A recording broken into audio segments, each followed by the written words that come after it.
What's Batman doing in the sky? Go away, Batman. Okay, what we're going to do here is you are looking at the SohCahToa practice problems. There's two sets to this. There is the triangle sheet, and then there are the kind of word problems. We're not going to go through all of these together. I'll give you the solutions to them at a later date and time. You'll be able to find those online. But we're going to go through a few of these together just to give you an idea of what's going down here. We'll do some easy ones like 1 and 2, and then we'll talk briefly about 9, 10, 11, and 12 and what should be going on in those type of problems. And then we'll talk about some of the word problems as well, because some of them are fairly straightforward and some of them are a little bit trickier. Okay, so if you're doing some SohCahToa stuff, and if we're looking at problem 1 here, you're looking to find two sides here, x and y. And if you're looking to find these sides, then what we can do is let's take a look at an angle of our triangle, okay? And then let's label everything. So if I cut across from this angle, this x side is my opposite. Across from the 90-degree mark, this 8 is my hypotenuse, and the y is the last side, so it's adjacent. And if I write out the buffalo spirit of SohCahToa, the great chief, I can figure out what I need to use, sine, cosine, or tangent, to find x and y. Because x is the opposite side here, I know I could use either sine or tangent, but I only have the hypotenuse, this 8, so I'm only left to use sine. So I can solve for this. I can say that the sine of the angle, 36 degrees, and make sure your calculator's in degrees. If you get something weird, you're probably not in degrees. That is equal to the opposite side, which is x, over our hypotenuse, which is 8. If we multiply each side by 8, we find that 8 sine of 36 degrees equals x, and we find a value of about 4.7 for that. If we would like to find y here, we're looking for the adjacent. Well, we have the adjacent and the hypotenuse, so cosine works pretty well. If you want to be technical here, we actually, since we're looking for the adjacent, we just solved for the opposite. So if you wanted to use tangent, you could. I like using cosine in this case. So if we did that, this would just be the cosine of 36 degrees, because it's the same angle, equals the adjacent, y over the hypotenuse, 8, multiply each side by 8, once again, and we should get a value of about 6.47 for your y value. Okay? If you're not getting those values, make sure you're entering things into the calculator correctly. Sometimes the calculator can be a little sticky on how it's interpreting values, especially if you're using your phone. But you're probably doing things right. As long as you have this set up, you are doing things correctly. Just make sure your calculator is in degrees and everything's being typed in correctly. Okay? So let's go take a look at numero 2 here. In number 2, very similar problem, slight difference. This time the x and y amounts we're looking for are the angles. And we're actually given two sides of this triangle. So if we're looking for an angle like x, let's label our triangle here. Here's our opposite side. Here's our hypotenuse. We know that because it's across from the 90. And then that makes this the adjacent. If we're looking for an angle, we need to think about using an inverse function. Instead of just using sine, cosine, tangent, we need to use sine -1, cosine -1, tangent -1. Those are the inverse functions, or the arcsine, arccosine, arctangent. So if we want to find x here, we're still using this idea of SohCahToa, so we should probably be writing this on our page like a million times, or just real big at the top. I can look here and say, okay, well, if I'm looking for x, I have an adjacent side and a hypotenuse. Well, an adjacent and a hypotenuse gives me this cosine term that I want. And instead of using cosine, we're going to use the inverse cosine of, and it's going to be adjacent over hypotenuse, 4 over 8. And that's going to give us our angle here, x, in degrees if you're in degrees, if radians if you're in radians. Whenever we crunch that through, we'll actually find that we get 60 degrees out of this. Now, if you wanted to solve for y, you could come up here. You could label this triangle. You could go across, relabel this as the opposite side, relabel this as the adjacent side. This is still the hypotenuse. And you could use inverse sine to do this. You could say inverse sine of the opposite, which is 4 over the hypotenuse 8, to get y. What you can also do is, this is a triangle. All the angles of a triangle have to add up to 180, the interior angles. And you already know that since it's a right triangle, you have a 90. So you know that the other two, x and y, need to add up to 90 as well. So 90 minus 60 is just 30. And that's actually what the inverse sine of 1/2 or 4/8 will equal, 30 degrees. So nothing too crazy. So a lot of these, as you're going down through them, are just going to be, sines, cosines, tangents, solving for sides, or inverses, solving for an angle. On some of them, like if we look at number 4 here, we need to be a little bit careful because I think in number 4, if you want to solve for y, let's just take a look at solving for y real quick. 10 is our opposite. Y is across from the 90, so it's the hypotenuse. And this is our adjacent. If we want to solve for this hypotenuse here, we actually need to be a little careful. We're using sine here, but it'll be like the sine of 64 degrees is going to equal the opposite, 10 over y. And since this y is in the denominator, we need to be super careful. We can't just say like, oh, divide by 10. Because if you divide by 10, you're going to get 1 over y. So mathematically, the best way to do this is if you multiply each side by y, the y's go away, and then you divide each side by the sine of 64. Because it's important to remember that sine of 64 is just some number. It's some decimal, 64. So when we write this out in conclusion, we're going to find that y equals 10 over the sine of 64. That's a 10. And what we should find in that problem is we should get something about 11.1-ish, something like that, rounding as you will. But you need to be careful when that's in the denominator. People mess up that math all the time, okay? So as you're going through this, a lot of the problems are just like that. In 7 and 8, whenever you see this is just asking what is the measurement of angle B? What's the measurement of angle A, which you already have one of the angles, so that's a really easy thing to find. In problem number 9, you need to be a little bit careful. It's where things start getting a little bit geometrically tricky. I recommend solving this left triangle in green first. And why do I recommend doing that? Well, if you can solve for W here, and you can because, that's an entire triangle there. If you can solve for W, then you can use that W to solve for this right triangle here in red.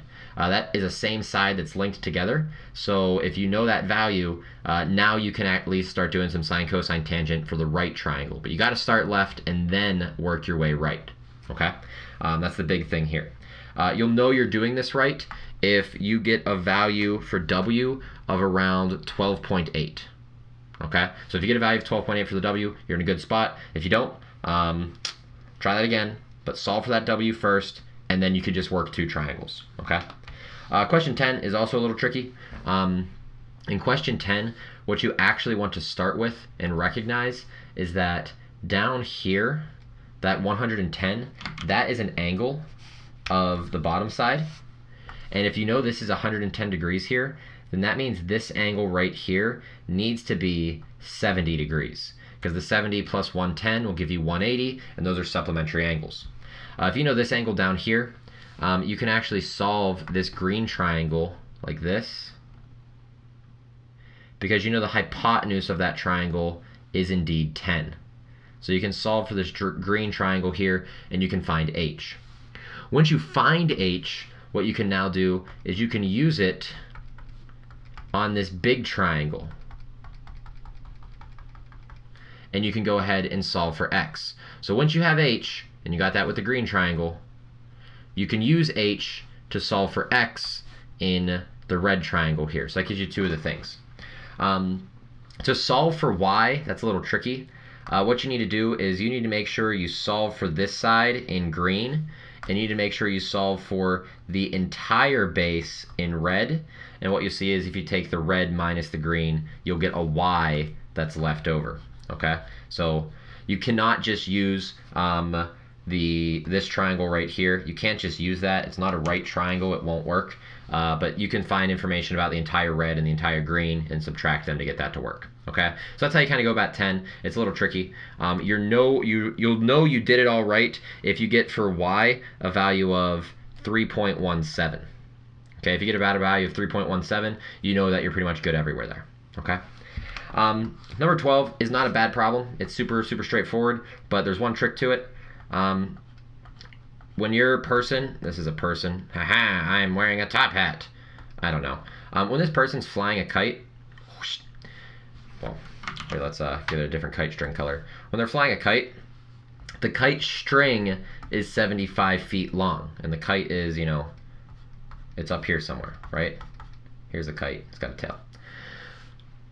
Whenever you find the angle there, this angle is 35 degrees from the level. So you can easily find this unknown side. When you find it, make sure you add it to 6. This is a tall person. We gained an extra 6 feet on to our height, whatever that value was. Okay? So be careful about that one. But that's not too bad of a problem. Okay, so with that, and with some ideas of SohCahToa, which we talked about, you should be able to work your way through all of these things. If we go to the practice part 2, where you're doing the word problems, these problems are the exact same as the front, pretty much, but you just have to draw your own pictures. Okay? If we just look at the first one here, kind of get an idea what's going on, we have a ladder that's 16 feet long to get onto the roof of Cracker Barrel. So Grandpappy Botzer told us, draw a picture. So here's Cracker Barrel. And if the ladder is 16 feet long, that's a 16. It's 2 feet from the side of the building, and that's a right angle. This picture is not drawn to scale, but what you're able to do is now you can figure out what angle does the ladder make with the ground. Okay? So as soon as you have this picture, you can solve this problem. Okay? Use your inverse functions to do that. If you're looking at the roof problem, this has a 60-degree pitch for the roof that I almost fell off of this past summer. That represents where if this is like the flat bottom side of like where my roof ends, and this is my roof going up, this is a 60-degree pitch. Okay? And you're looking for, you know, how high did I go? Okay? So what was the height from the beginning of the roof? You're looking for this up here. So that's for that problem. When you're talking about stair stringers, we cut stair stringers like this in a jigsaw pattern or a sawtooth pattern like this. And that's because if you take this stair tooth or this stair stringer, that's a bad step right there, and you tilt it like this, now you have stairs going upwards.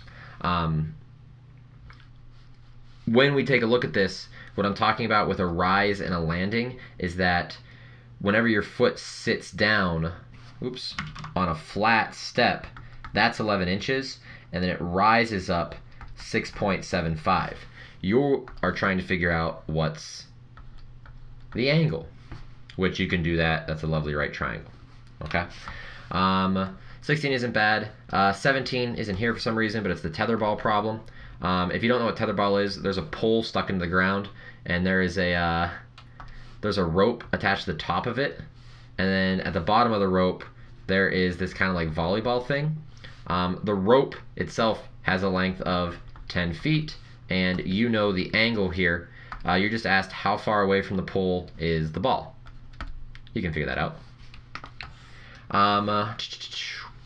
18 isn't worded very well, but we're talking about with the ramp being 50 feet long is that the ramp is 50 feet long, and then it is 20 feet high. What we want to figure out is what is the length the car drives on. What is this up here? Okay. Once again, right angle.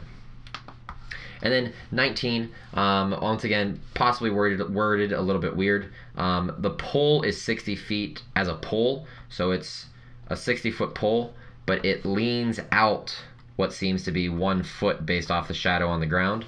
So you are trying to figure out, if that's a right angle, what is this angle down here? Okay, and I'll put that in a different color. I'll put that in blue. What is this angle down here? That's what you're trying to figure out. Okay. And the last problem is actually one we will work through together here because it's a little bit weird. What's going on here is what's known as similar triangles. Let's draw your eyeball down here. Bloop, here's your eye. I'll have old students talk to me about how that doesn't look like an eye and it's like weird. But anyways, if you take your arm and you stick it out in front of you, you'll find that your arm is approximately about 3 feet. Okay? A normal axe you use to split wood is also about 3 feet. Which means that this angle here is around 45 degrees. Now if you hold an axe out in front of you and you get it to cover up a tree, So here's a blue tree out in the distance. I don't know why it's blue, but whoosh, here's a very tall tree. Whoosh. Da, da, da, da, I'm a tree. If you get it to cover up that tree, what that means is that if we were to continue this line, ding, you're covering it up. And what that means is that the angle this tree makes with the ground is the same angle that the axe made, this 45 degrees.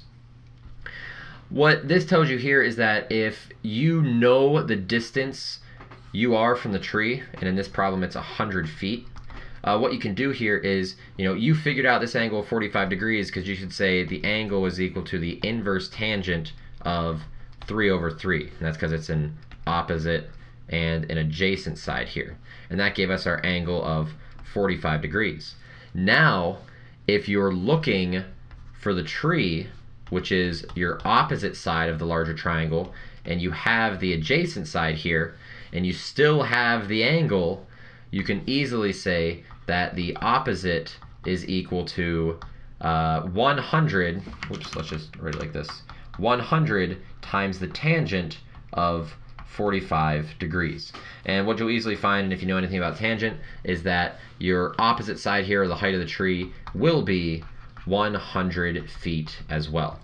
Kind of cool thing about this is because all axes are around about 3 feet and your arm's about 3 feet, this angle we have here is always about 45, which makes it a 1-to-1 ratio for your triangle. So if you are standing some distance away from the tree so that you're just covered up, if this tree were to fall and go timber thunk, it will always just land at your feet.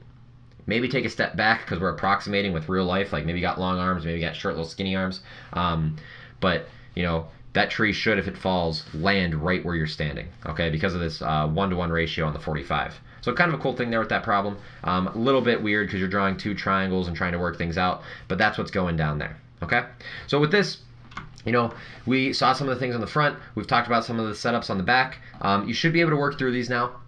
And we'll put solutions up that'll give you numbers once you try to work through those. So if you mess some of them up, don't worry about it. If you're looking at some of what you set up and you're like, oh man, I set this up wrong. I had the 50 up here instead. That's okay. That's why we try these. That's why we set them up. We try to make constructional maps in our mind to see what's going down. And after we mess things up, we fix them and get better. And that's simply how we learn. That's real life. That's what we're doing here. Okay? So hopefully this will help you out as you're working through some SohCahToa stuff. If you have any further questions, hit me up on things.